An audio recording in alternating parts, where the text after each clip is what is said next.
Want to break your Zoom meeting into smaller focus groups? Let's turn on breakout rooms in a few simple clicks.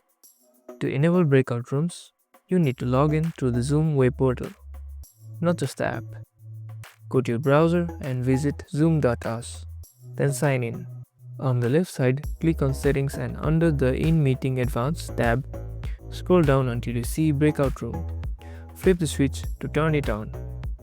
If you want to pre-assign people to breakout rooms before the meeting, check the box that says Allow host to assign participants when scheduling.